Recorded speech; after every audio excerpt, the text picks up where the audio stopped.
Catherine Lara dévoile enfin les raisons de son départ des Enfoirés, des propos cash. Catherine Lara n'a pas l'habitude de mentir. Lassée par les fausses rumeurs, elle met les points sur les i avec les fans. Si elle a tiré un trait sur cette belle aventure, ce n'est pas le fruit du hasard. Perfectionniste jusqu'au bout des ongles, Catherine Lara en a marre de lire et d'entendre n'importe quoi à son sujet.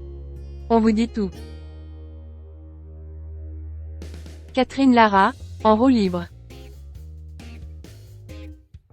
Aujourd'hui, on n'a plus le droit ni d'avoir faim ni d'avoir froid. Chez Objeco, on vous lance un pari. De trouver un quadragénaire qui ne pleure pas en fredonnant l'hymne d'origine des Enfoirés. Certes, depuis de l'eau a coulé sous les ponts. Par exemple, à cause d'un accident de moto, le mythique fondateur des Restos du Cœur tire tragiquement sa révérence. Ensuite, 3 décennies plus tard, le génialissime compositeur part sur la pointe des pieds. Faisant partie de la troupe des débuts, Catherine Lara a quelques petites précisions à faire. Sans prendre de pincettes, elle décrit l'enfer du décor. Après 11 spectacles, Catherine Lara se remet en question. Si elle continue à s'investir autant pour cette cause, c'est qu'elle lui tient forcément à cœur. Soucieuse de rassembler des fonds pour les plus démunis, elle ne lésine pas ses efforts.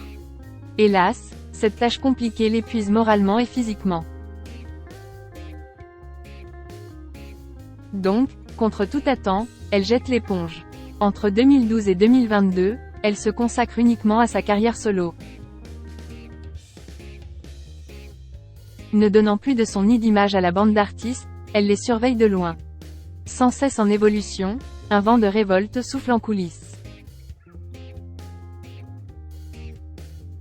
2 ans après la pandémie, Catherine Lara accepte de rempiler exceptionnellement. Ce qu'elle surnomme affectueusement « petite piqûre de rappel » fait grincer des dents dans les loges. Ne voulant pas fournir de faux espoirs aux fans, elle s'empresse de préciser le fond de sa pensée. Quitte à jeter un peu plus d'huile sur le feu. C'était pour aller jouer du violon avec Renaud Capuçon. Je me suis régalée. Un constat fracassant. N'ayant plus rien à nous prouver, Catherine Lara se fait rare dans les médias. Piquée au vif, la curiosité du mélomane Bruno Guillon va-t-elle être assouvie? Point. Cette fois, en acceptant son invitation, notre roqueuse de diamants sait qu'elle ne peut plus se cacher derrière son instrument. Au pied du mur, elle choisit de balancer sa vérité aux auditeurs. J'en avais marre de me déguiser surtout, parce que ça ne m'allait pas du tout. Avec une pointe d'ironie, elle rajoute qu'elle se trouvait de plus en plus ridicule. Au lieu d'être un bon moment, le spectacle était devenu une épreuve atroce.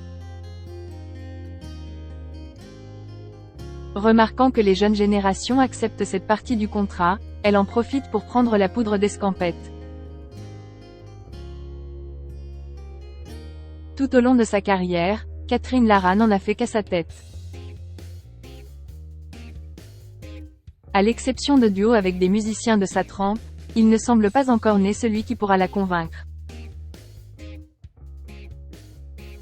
Revenir sur cette scène est tout sauf d'actualité. On l'aura compris, hormis Mimi Mati, les légendes de la variété commencent à déserter le navire des Enfoirés. Maigre consolation, certains déplorent l'absence de jolies voix et critiquent l'intégration de comédiens. À l'heure actuelle, nul ne sait qui aura le dernier mot. Quoi qu'il arrive, Objeco persiste et signe. Le spectacle doit continuer.